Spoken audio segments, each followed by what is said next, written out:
कोई ऐसा सीन जिससे इनकार किया हो? मैंने शादी के बाद 2-3 प्रोजेक्ट्स जब किए ना, तो उसमें कोई भी सीन होता था रिंग पहनाने का हाँ, या जो बड़ा चूड़ी फतवे भी चले थे अभी चूड़ी पिछले हाँ दिनों के, रिंग पहनाए तो मैं तो निकाह में है, बंदा वो निकाह हो जाता है, वो अभी पिछले दिनों सीन चले थे। मुझे कराची में जब मैंने लास्ट प्रोजेक्ट किया था तो उसमें था वो रिंग पहनानी थी, बैंगल्स पहनानी थी। मेरी शादी हो चुकी हुई थी तो मैं कहती थी सीधा फायर आएगा, तो पता नहीं बोला नहीं मेरे मुंह से, मैं कहती थी मैंने नहीं ओह करना। My God! डायरेक्टर को मैं कहती थी नहीं नहीं नहीं नहीं, वो कहते थे क्यों, मैंने कहा मेरी शादी जहाँ पर हुई तो हुई है मतलब ना। काम इफेक्ट होता था। नहीं, वो कोई हमारे ड्रामों में कौन सा इसी चीज़ के गिर्द हाँ, जैसे स्टोरी रिवॉल्व कर रही यस। होती है, वो बेचारे काट देते थे, वो अच्छा, समझते थे। यानी इस हद तक मेरे लिए लोग जो थे इस इंडस्ट्री में सपोर्टिव थे। सपोर्टिव थे कि वो सीन ही काट देते थे जो नहीं, आप, उसको चेंज कर और देते थे। मतलब सेकंड शॉट कोई और करके किसी और सीक्वेंस में बना लेते थे ऑन लेकिन हम स्पॉट। अक्सर मजाक में करते होते थे बात कि नहीं नहीं। तो वो डायरेक्टर्स वगैरह या प्रोड्यूसर्स वगैरह कहते नहीं थे यार तुम्हारी फैमिली इस तरह से है ज़ैनब, तुम फिर क्यों कर रही हो ये काम? एक दफ़ा मेरा एक ड्रामा था, उसका प्रोमो शूट होना था हम्म। कुंड मलीर में। अच्छा। वहाँ मैं अपने, तब मेरी शादी हो गई हुई थी, मैं अपने मियाँ को साथ ले गई। आप यकीन करें, उन अब आप खुद प्रोडक्शन वैल्यू हाँ। को जानते हो, कराची से कुंड मलीर जाना, यस। टीम लेके जाना, वो 4K वाले कैमरास लेके हाँ, जाना, वो प्रोडक्शन पूरी हाँ जाती जी। है। वहाँ पर साहिल पे चलना था हीरो के साथ हाथ पकड़ के। ओए होए होए, आप हस्बैंड को आप साथ लेके गई? साथ ले गई क्योंकि मुझे उसने कहा कि नहीं, वहाँ मैं तुम्हें अकेले नहीं। ड्रामा शूट हो चुका था, प्रोमो करना भी ज़रूरी था। मैं 2 लड़कियाँ थी, उसमें मैं लीड पर थी, दूसरी लड़की भी लीड पर थी, मैं भी लीड पर थी। दोनों के हीरो भी थे ड्रामा के, तो प्रोमो करना भी ज़रूरी था। हाँ। इसने कहा अगर जाना है तो मैं साथ जाऊँगा। आपने कहा ठीक साथ है। के हाँ, मैंने कहा ठीक है, बल्कि अच्छी बात है। हम्म। मैं अपनी गाड़ी पे थी, टूर मेरे भी हो साथ जाएगा था। ज़रा, हाँ मतलब जी, घूम लेता है बंदा। आपकी सोच है यहाँ पे वो एक्शन बोले और वहाँ से कट हो जाए। वहाँ पे वो रोना स्टार्ट कर दे। हैं? हाँ, मैं कहूँ 1 मिनट में आ रही हूँ, क्या हुआ है? नहीं नहीं, कुछ नहीं हुआ, तुम करो काम। वो बकायदा रोना। रोना, लिटरली रोना, ड्रामे। ओके खैर। तो वो मुझे अभी भी याद है। वो डायरेक्टर थे अब्दुल्ला बादिनी, हम्म। वो नोट कर रहे थे। वो खुद भी मेरा ख्याल है बादिनी साहब शायद बलूच हैं या क्या है। अच्छा। वो भी एक कंजर्वेटिव फैमिली यस, से आते बलोच हैं। फैमिलीज वो हाँ जी। देखती हैं ये सब चीज़ों को, वो बहुत मुझे अच्छे लोग कहते, हैं वो उन्होंने लोग। मुझे कहा फंस गई हो तुम, बहुत बुरा। वो प्रोमो तो जैसे तैसे शूट हुआ, बेचारों ने सारा काट दिया, वो सारी प्रोडक्शन वैल्यू दूसरी लड़की का ही कर लिया उन्होंने। वहाँ वो पहाड़ पे खड़े करें, वो तो बट्टे उड़ाएं, यहाँ इसका ड्रामा शुरू। तो मतलब मेरा प्रोमो तो बिल्कुल ही ज़ाया ही हो गया ना। मतलब वो बस जाना हम्म ज़ाया ही हुआ। तो आपने मुझसे पूछा ना कि आपको मुश्किल नहीं हुई काम, जब हाँ। मैंने ऐसे 2-3 सीन देखे ना शादी के बाद कि ये देन यू कि डिसाइडेड टू ये भी नहीं लीव। हो रहा, ये भी नहीं हो रहा, शादी तो हो गई हुई अच्छा, है। ये सारा कुछ करने के बाद उनका फिर क्या रिएक्शन था जब प्रोमो श्रोमो से फ्री हुए? तो आपने समझाया कि ये नहीं नहीं, मैं आपको वो दिन बता नहीं सकती, मेरी ज़िंदगी का कितना मुश्किल दिन था। प्रोमो तो हुआ ही नहीं ना ठीक से, बस हाँ। वहाँ शूट ही उन्होंने किया, रिकॉर्ड तो किया नहीं, बस पिक्चर्स ले ली। वापसी पे बस हम वहाँ से वापस कराची आ रहे थे कुंड मलीर से, तो खामोशी थी रास्ते पे। मैं समझ ही नहीं पा रही थी कि हुआ क्या है, प्रॉब्लम क्या है। मैंने उससे पूछा, मैंने कहा तुम्हें कोई साइकोलॉजिकल प्रॉब्लम है? क्या था, हुआ क्या था? नहीं नहीं, कुछ नहीं हुआ था। वो एक कैरेक्टर नहीं होता जिसने बताना भी नहीं कि क्या हुआ था, मुंह से आप बात करो ना मुझसे कि प्रॉब्लम क्या हो रही थी। वो जिसके साथ जो हीरो था, उस बेचारे के अपने भी बच्चे थे, मेरी तो अभी शादी नहीं नहीं हुई थी। बट जब आप काम कर हाँ, रहे तो होते हो इंडस्ट्री तो में आपने काम वो करना है तो। जैनब नहीं है, या वो मेरे सामने जो यस। लड़का खड़ा है वो नहीं, वो कैरेक्टर्स हैं। हम्म। बट ये चीज़ें समझने के लिए विजन चाहिए होता, जिसकी कमी है उस डिसेंट में, उस रीजन में इस चीज़ की शदीद कमी है। और सही। मुझे नहीं पता था इन बातों का। आई एम टेलिंग यू कि I was very naive, I was very young. मैं कहती थी 2+2 4 ही होता है, बट मुझे नहीं पता था 2+2 420 है। तो ये सीन था। ओके। और फिर आगे बस ये कुछ नहीं, ऐसे कितने को ऐसे बाद तो जो है फिर बच्चे वच्चे हुए और फिर मामलात? बच्चों के बाद मामलात और ख़राब हो गए। जो इस तरह के मर्द होते हैं ना, उनका माइंडसेट ये होता है कि अब तो बच्चे हो गए हैं, पहले तो वापस जा सकती थी, अब कहाँ जाएगी, या पहले तो कोई शायद इसको एक्सेप्ट कर लेता, अब कौन करेगा। तो ऐसे लोग जो होते हैं ना, वो बच्चों के बाद, पहले बच्चे के बाद और ज़्यादा बुरा सलूक करते हैं, दूसरे के बाद उससे भी बुरा सलूक करते हैं। तो ये यू हैव इसके 2 किड्स? आई हैव 2 माशाल्लाह। किड्स। अच्छा, ये तब तक आप काम छोड़ चुकी थी, अब यहाँ पे देखिए आपने मैंने काम आपको छोड़ दिया एक 2-3 छोटा सा चीज़ें वाक्य करने के। आपको बताया यस। मैंने कि ये प्रोमो वाला, ऐसे हाँ, 2-3 वाक्य उसके जब बाद हमने मैंने छोड़ दिया, यू क्विट। मैंने कहा कि ये भी नहीं हो रहा, घर भी नहीं चल रहा, चलो एक दफ़ा घर को निभाने की हाँ, कोशिश करते हैं, ठीक है। और वो मैंने दिलो जान से की। हुँ, उसके बाद फिर मैंने इनके कहने पर ही मैं मीडिया से ब्रेक ले लिया। ख़त्म। जैसे इसने कहा मैंने बिल्कुल वैसे ठीक है। किया। ये अरेंज मैरिज थी, लव मैरिज थी? नहीं, ये अरेंज मैरिज बिल्कुल नहीं थी, ये लव लव मैरिज थी। मैरिज थी। अब लव मैरिज में मतलब प्रपोज़ उन्होंने किया था या आपने किया नहीं, था? मैं बिल्कुल भी नहीं करती ऐसे इंसान को प्रपोज़ जो मैरिड है। मुझे उसने प्रपोज़ किया और बड़ा रेजिस्टेंट रहा 2-3 साल सही है, कि शादी करनी है। ठीक है। अब ये सारे चीज़ें आपने बताई कि पीछे ये हो गया, मामलात भी देखे, फिर क्विट कर दिया मीडिया और घरदारी देखी। फिर क्या हुआ? फिर घर में सिर्फ मैं और वो नहीं थे ना, उसकी फर्स्ट वाइफ भी थी। अच्छा, अच्छा। हाँ जी, मैंने उनके साथ बस 1-2 दिन ही उनको प्रॉब्लम रही कि शादी क्यों की है। उसके बाद वो फिर उन्होंने कहा कि मैं और ज़ैनब जो हैं हमें इक्वल रखो, जहाँ पे वो रहती है, जिस सिटी में वो रहती है मुझे वहाँ रखो। ठीक है। और मेरे करीब आकर उस औरत ने मुझे जानकर, मेरी कमज़ोरियाँ देखकर, मेरे प्लस माइनस पॉइंट देखकर फिर उस पर प्ले करना शुरू किया। मेरे और मेरे मियाँ के मामला जो कि पहले ही आइडियल नहीं थे, वो अब फर्स्ट वाइफ के अंदर पहले ही आइडियल नहीं थे ना, क्योंकि मुझसे शादी करके मुझसे काम अच्छा, छुड़वा जब के। काम छोड़ दिया खुश नहीं हुए कि छोड़ दिया यार, मेरी मर्जी मान ली, मेरी नहीं बात मान नहीं ली? नहीं नहीं, बिल्कुल खुश नहीं हुए ना। अगर खुश होते तो मेरी ज़िंदगी सुकून में आ जाती। अच्छा। मुझे ताने दिए जाते थे कि हमने तुम्हें एक्सेप्ट किया क्यों, मैं सड़क पे पड़ी हुई थी, मैं अपना अच्छा खासा कमा रही थी, और अगर मैं उसी पेस पे काम करती रहती तो मैं बहुत आगे चली जाती। ग्रोइंग स्टेज पे थी, ठीक है। और इस चीज़ में उसको फीड करने वाले उसकी फैमिली मेम्बर्स थे, स्पेशली हिज वाइफ, फर्स्ट अच्छा। वाइफ। और उसने मेरे घर में एंट्री की ही इसीलिए थी कि वो जान सके कि मेरी नेचर क्या है, मुझे किस तरह ट्रैप किया जा सकता है, मुझे किस तरह गिराया जा सकता है। देखिए, आपके मियाँ ने शादी कर ली है, आपसे नहीं एक्सेप्ट हो रहा, आप स्टैंड ले लो ना कि इस लड़की को छोड़ दो। वो भी नहीं लिया। कोई इस तरह का स्टैंड लो तो सही ना, कि मैं आपके लिए हुए स्टैंड की वजह से मैं ही डर के कह दूं कि नहीं नहीं, ये तो उसके तो तब 2 बच्चे थे ना, पहले 2 थे, हाँ 2-3 थे। ठीक है। तो ज़ाहिर है अगर उस वक्त पे वो इस किस्म का कोई स्टैंड ले लेती या उसकी फैमिली खुल के मेरे सामने आ जाती, मेरे पास तो बच्चे नहीं थे ना, मैं शायद बैकआउट कर जाती। उन्होंने मैनिपुलेशन शुरू कर दी, हिपोक्रेसी शुरू कर दी, सामने अच्छे बन गए, और बैक ऑफ माइंड में हमेशा ये था कि इसको तो छोड़ेंगे नहीं। You understand? ठीक है। ऐसे लोग ज़्यादा ख़तरनाक होते हैं। मुझे अगर पता चल जाता कि इतनी नफ़रत है सामने, अब उन्होंने मुझे 7 साल में यही समझ नहीं आने दी कि ये चाह क्या रहे हैं मेरे से। ठीक। उसके बाद लड़ाइयाँ करवानी। एक लड़की जो खुद स्टार्ट में आपको बताया क्या, मेरी 22-23 साल से, मैं मीडिया में आने के 2-3 साल बाद मिली थी। 22 साल की एज में मेरी पहली सैलरी 2 लाख थी।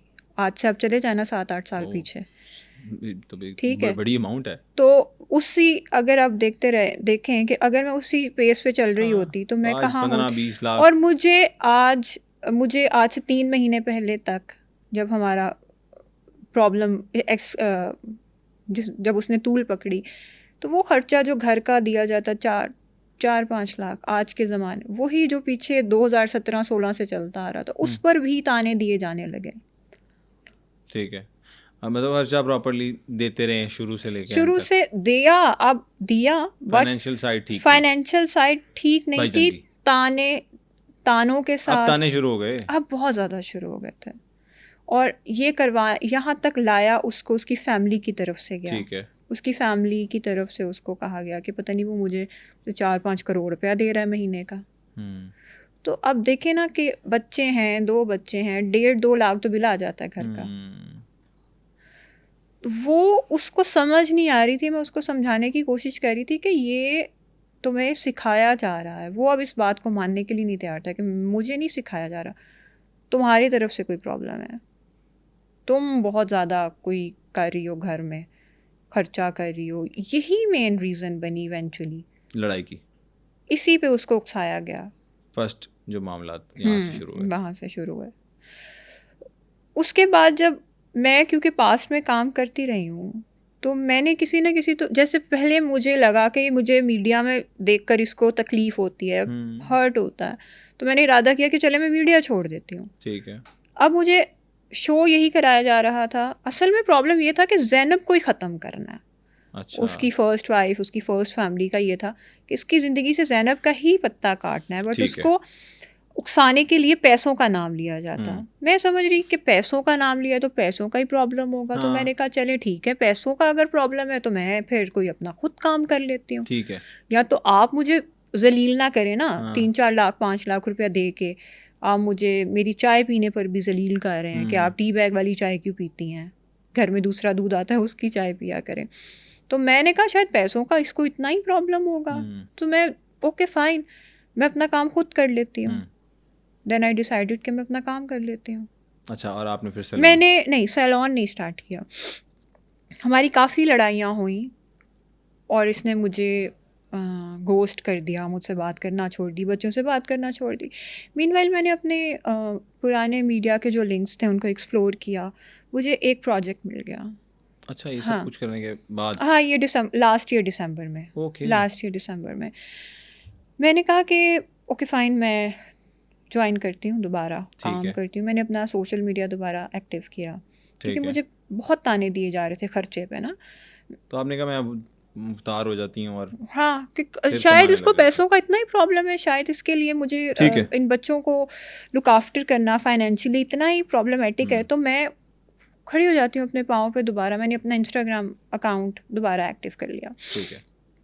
मैंने अपना इंस्टाग्राम अकाउंट एक्टिव किया तो इसको जब पता चला, और मैंने इसको भी बता दिया, मैंने कि ना सिर्फ मैंने इंस्टा एक्टिव कर लिया और मैं एक आध प्रोजेक्ट की भी मुझे ऑफ़र है, मैं वो भी कर लेती हूँ, क्योंकि तुम्हें मुझे पैसे देने में ना बहुत प्रॉब्लम हो रही है। तो ये एकदम से मुझे इसने कहने लगा कि नहीं, तुम इंस्टाग्राम अकाउंट बंद कर दो, मैं तुम्हें बिजनेस शुरू करवा देता हूँ। मतलब यहाँ से फिर वो आगाज़ होता है कि हाउ सोशल मीडिया इफेक्ट्स। हाँ, ये पर्सनल इनसिक्योर हो गया वो बहुत ज़्यादा, कि अगर इसने सोशल मीडिया, उसको मेरी कैपेबिलिटी तो पता ही थी। ठीक है।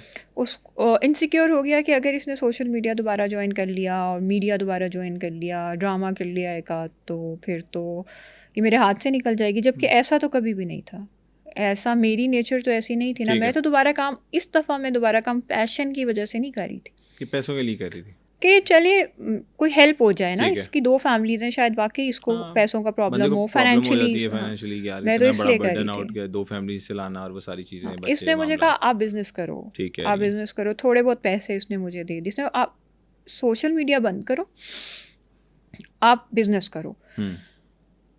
मैंने आपको बताया पैशन तो था नहीं, मुझे मकसद तो इस वक्त यही था कि वाकई मुझे मतलब बस अब वो नहीं सुननी थी बातें कि तुमने जूता, तुम्हारा अभी पुराना जूता है, तुमने नया क्यों लिया। ऐसी बातें मुझे नहीं सुननी थी। तभी तो मैं काम करने के लिए निकली थी घर से। मैंने कहा ओके फाइन। इसने मुझे बोला आप काम स्टार्ट करो, कुछ अरेंज करो कहीं से पैसे, थोड़े बहुत इसने मुझे दिए, तुम बाकी कहता है तुम अरेंज कर लो, अपनी किसी खाला से ले लो, ठीक है, अपने किसी मामू से ले लो, उधार ले लो, मैं वापस कर दूंगा। ठीक है। मुझे तो नहीं पता था कि इसकी नीयत क्या है, या इसकी फर्स्ट फैमिली इसको मेरे खिलाफ कितना इसके अंदर जहर भर चुकी है कि ये जो बोल, वही अगेन बात आ गई ना कि मैंने कहा कि मैं तो समझती हूँ कि आप मेरे से बैठ के जो बात कर रहे हो आप सच ही बोल रहे हो। तो अपने शोहर के बारे में मुझे ये लग रहा था ना कि मेरे साथ जो कह रहा है, मुझे कह रहा है आप उधार उठा लो, कुछ तो वैसे कर दूंगा, बंदा होता है यार, मियाँ बीवी। हाँ, पता नहीं, लेकिन उस वक्त उसके दिमाग में बहुत जहर भर चुका था। मैंने अपनी फैमिली से लेकर पैसे, कुछ पैसे इसने मुझे दिए, मैंने अपना बिजनेस स्टार्ट कर लिया। अब बिजनेस चल गया तो उसको फिर और प्रॉब्लम हो रही थी। बिजनेस भी चल गया माशाल्लाह। जाहिर है अगर आप एक काम दिलो जान, किसका बिजनेस किया था? सैलून। और उसमें कोई एस्थेटिक्स वगैरह भी थी या बस नहीं, nails and hair and makeup. वो आप अगर फुल दिलो जान से कोई भी काम करो, फिर मैं मीडिया में, किस नाम से शुरू किया? एवॉल्व। मेरा ताल्लुक़ रहा है मीडिया से, मेरा सोशल मीडिया मैं चलाती रही हूँ, तो मुझे पता है कि किस तरह, और प्लस मेरी सिस्टर जो है उसका ताल्लुक़ मार्केटिंग से है, तो वो हमें पता था कि उसकी मार्केटिंग कैसे करनी है, उसके पेज को, इंस्टाग्राम पेज को कैसे लेकर चलना है, डील्स वील्स कैसे करनी है। वो चल गया तो उसकी फ़र्स्ट फैमिली को और आग लग गई कि इसका तो बिजनेस, अब आप समझिएगा, अब वो यही कार्ड खेल रहे थे कि तुम इसको पैसे देते हो, पैसे क्या देता था, महीने का मंथली जो ठीक है, जो एक्सपेंस। आपके एक्सपेंसेस होते हैं। ज़ैनब ने कहा कि मैं अपना एक्सपेंस खुद उठा लेती हूँ, उसमें उसने एक स्टेप ले लिया, बिजनेस स्टार्ट कर लिया, बिजनेस अब चल गया। क्या अर्निंग आने लग गई थी अंदाज़ा? ब्रेक इवन पे मैं आ गई थी। ब्रेक इवन पे आप आ ब्रेक गई इवन थी? पे मैं आ कितनी गई देर थी बाद? With in 2 months। अच्छा, हाँ, very nice. With in 2 months में ब्रेक इवन पर आ गई थी। तो अब उन्होंने ये देखा कि अब तो हमारा ये भी जो हम झगड़ा करवाते हैं कि पैसे तुम उसको बच्चों को देते हो, पैसे तुम उसको बच्चों को देते हो, अब चंद महीनों बाद तो ज़ैनब अपने पैरों पे खुद खड़ी हो जाएगी, मियाँ पैसे दे या ना दे उसको तो कोई प्रॉब्लम ही नहीं होगा। ठीक है, अब ये चीज़ मेरे मियाँ को भी नज़र आ गई कि बिज़नेस तो चल गया, फर्स्ट वाइफ को भी नज़र आ गई कि अब तो इस चीज़ पे भी नहीं इसको हम लोग इंसल्ट कर सकेंगे, पॉइंट नहीं बचेगा। अब कोई मीडिया छोड़ दिया, पैसों का मामला था, पैसे आने लग गए बिजनेस के थ्रू, और अब आ गई बात धमकियों पे। अब धमकियाँ आने लगी। अब धमकियाँ क्या थी? धमकियाँ ये थी कि आप जो अपना सैलून, इसके बाद लड़ाई हुई? लड़ाई नहीं होती थी, सिर्फ चपकलिशी रहती थी? नहीं, चपकलिश तो रहती थी, बात करनी, उसमें उसको सॉल्व नहीं करना, बस सामान उठाना, उसने घर से चले जाना, मुझे ब्लॉक कर देना, बच्चों को ब्लॉक कर देना, महीना पता ही नहीं कि कहाँ है। फैमिली तो उसकी मुझसे कांटेक्ट ही नहीं करती थी। आप भी पता नहीं करती थी किसी से वो किधर हैं, क्या हैं, किस दर गए हैं? मेरा उसकी फैमिली के किसी मेंबर से अब कांटेक्ट ही नहीं था। अब कोई कांटेक्ट ही नहीं था। किसी दोस्त से रब्ता करके पूछती हूँ कि यार नहीं, मेरा नहीं था, क्योंकि मैं अब मेरा जो क्योंकि मेरे 2 बच्चे हैं, अब मैं एक इंसान को पिछले 7 साल से देख रही हूँ कि वो तो ठीक हो नहीं रहा। अब मैंने ऑल्टरनेट वेज निकालने हैं ना कि ये रिश्ता भी चलता रहे और मामलात भी चलते रहें। मैं तकरीबन 1 साल से मेरा फोकस ये हो गया था कि बस अब मुझे ये क्योंकि शो कराया गया था कि प्रॉब्लम पैसों का है, ठीक है, और तो मैं उस चीज़ पे आ गई थी कि चलो इस प्रॉब्लम को तो सॉर्ट आउट करते हैं। ठीक है, वो ये हो गई सारी चीज़ें। उसके बाद उसके बाद ये हुआ कि मुझसे वादा किया गया था ना, क्योंकि आधे से ज़्यादा पैसे, हाँ, मैंने कहा मुझे वापस कर दो। मैंने इसके कहने पर दोबारा जो मुझे प्रोजेक्ट मिला था वो छोड़ दिया था, ठीक है, इंस्टाग्राम बंद कर दिया था। अब मुझे एक दिन कहा जाता है कि आपके पास जो भी जीन्स पड़ी है ना, जीन्स मतलब ऐसी बात कि एक आप भी हैरान हो जाएंगे कि ये अब क्या नई बात, आप जीन्स जो है ना वो फेंक दो घर से। मैंने कहा देखो, मैं तुमसे झूठ नहीं बोल रही कि मैंने फेंक दी है, मैंने तुम्हें कह दिया कि I will not wear it, I will wear whatever you want me to wear, although this is also wrong, but चलो तुम्हें मैंने इतनी लेवरेज दी है शुरू से, जो तुम कहते रहे हो मैं मानती रही हूँ, ठीक है मैं नहीं पहनूंगी। हाँ, कहते ठीक है। तो मैंने कहा वो आपने जो कहा था कि मुझे आपने बिज़नेस स्टार्ट करके दिया है, मैंने अपने रिलेटिव से जो पैसे बोरो किए हैं वो वापस कर दो। नहीं, वो नहीं मैं करूँगा। कहने लगा मैं वो नहीं करूँगा। मैंने कहा आप क्यों नहीं करोगे? ऐसा करो कि आप पहले अपनी जो बिज़नेस आपने स्टार्ट किया है उसमें मेरी फ़र्स्ट वाइफ को 50% शामिल करो। हमारी बेटी यानी मेरी और इसकी जो बेटी है वो जिस स्कूल में जाती है उसकी फ़ीस बहुत ज़्यादा है। अच्छा। अब शर्तें मनवा रहा है मुझसे, मुझे ला के ना दरमियान में ला के खड़ा करके, वो स्कूल की फ़ीस बहुत ज़्यादा है, उसे उतनी फ़ीस वाले स्कूल में डालो जितनी फ़ीस मेरी पहली वाइफ के बच्चों की है। मतलब मैं सर पकड़ लेती थी कि तुम लाते कहाँ से हो ये बातें, मतलब ये कहाँ से आती है, तुम्हें कौन सिखाता है ये बातें, क्या प्रॉब्लम है? नहीं ये होगा, नहीं तो मैं पैसे नहीं वापस करूँगा। मैंने बोला आप ऐसा करो, आप मुझे पैसे वापस नहीं करो और अपने बच्चों से मिलते रहो, मैं आपसे डिवोर्स भी नहीं ले रही, मेरी जान छोड़ दो, मुझे मेरे हाल पे छोड़ दो। ये तुम्हें बातें कौन सिखाता है? अब तुम मेरे बच्चों पे आ गए हो, पहले तुम मुझे नहीं जीने देते थे, अब मतलब तो कभी रिग्रेट नहीं हुआ कि मैंने क्या डिसीजन ले लिया लाइफ में? देखिए, it was too late to regret ना, now I have 2 kids. Life में ये 5 6 7 साल जो गुजरे, मे बी तो एक पॉइंट आया हो जिस पे रिग्रेट हुआ होगा यार, क्या घर वालों ने भी नहीं कभी ताना दिया? नहीं, आप मेरे आपके ही घर घर वालों ने? वाले ऐसे हैं कि उन्होंने हमेशा कहा कि अब बच्चे हो गए हैं, बच्चों का नहीं, बाप किसी ने ये नहीं बनिएगा। कहा कि सीएन तो अपना ही था ना? नहीं, ये मुझे खुद पता था। शायद इसी वजह से मैं रिग्रेट वाले मोड में नहीं गई, मैं हमेशा उसको सॉल्व करने वाले मोड में ही रही कि अच्छा ऐसे नहीं, ऐसे कर लेते हैं, ऐसे नहीं, ऐसे। पर वो नहीं हुआ सॉल्व। वो नहीं सॉल्व हुआ ठीक है। ना। और फिर वो दिन जो है आया। अप्रैल में अप्रैल में ठीक मैंने है। कहा कि आप मुझे पैसे भी नहीं वापस करो, आप कुछ भी नहीं करो, बच्चों से मिलते रहो, तुम्हारे बच्चे हैं, तुम जानो ये जाने। कहते मैं तो फिर तुम्हें तुम्हारे लिए पैसे नहीं दूंगा, मैं सिर्फ अपने बच्चों को पैसे भेजूंगा। मैंने कहा ओके। तो भाईजान करते क्या थे? मैंने तो कभी उसका कोई बिजनेस नहीं देखा, ठीक है, नहीं, बट मतलब मैंने आप सुना है। एक साथ रही हैं, उनको आपको ये नहीं अंदाजा मैंने था नहीं कि वो कभी कोई जॉब उसका क्या करते ऑफिस हैं, नहीं नहीं कारोबार क्या करते हैं? मैंने कोई उसका ऑफिस नहीं देखा, मैंने फ़ोन पे ही उसको हमेशा उन्होंने ल- आपको जब शादी के लिए पोज किया था, उस टाइम भी उन्होंने नहीं बताया उस था वक्त कि मुझे ये कहा गया मैं था ये काम करता हूँ? उस वक्त मुझे ये कहा गया था कि वालिद जो हैं मेरे, वो किसी पार्टी से ताल्लुक़ है उनका, अच्छा। पॉलिटिकल पार्टी से ठीक ताल्लुक़ है, है। और हमारी जी कोयले की कानें हैं। अब मैं बलूचिस्तान जाके वो कानें तो देखी नहीं मैंने कभी। मतलब आपने कहा बिजनेस ओरिएंटेड लोग हैं। हाँ ठीक है। हाँ। तो अब मुझे ये बोला गया कि आपको तो पैसे मैं नहीं दूंगा। मैंने कहा ओके। बच्चों को कहता है मैं देता रहूँगा। मैंने कहा ओके। हम्म। आपने जो उधार उठाया है वो भी मैं वापस करूँगा। मैंने कहा ओके। हम्म। तो इतने ओके मैंने कर दिए, अब ये भी नहीं बर्दाश्त हो रहा था ये ओके हो गया? कि ये क्या है, क्या है, क्या क्या इतनी स्ट्रेंथ कहाँ से रही। और ऑनेस्टली मुझे स्ट्रेंथ सिर्फ अल्लाह दे रहा था आर यू मेरे। स्पिरिचुअल? Very much. कब से? मैं इट्स आई गेस पर्सनल, लेकिन ना, मैं, शुरू से, स्टार्ट से। If you allow me to ask, हाँ, स्टार्ट से आई एम स्पिरिचुअल। पहले आई मतलब was from not the very start? Religious from very start. Even हम लोग, जब मैं कॉलेज जाती थी मैं तब भी नमाज़ पढ़ती थी। ऑलराइट। तब पता भी नहीं होता था कि क्यों पढ़ रहे हैं। हम्म। बट इस मतलब शादी स्पिरिचुअल चीज़ ने आपको हेल्प आउट किया सब मामलात को, जो स्ट्रेंथ मिलती रही? और तो मतलब मेरे पास तो और किसी चीज़ की सपोर्ट नहीं है।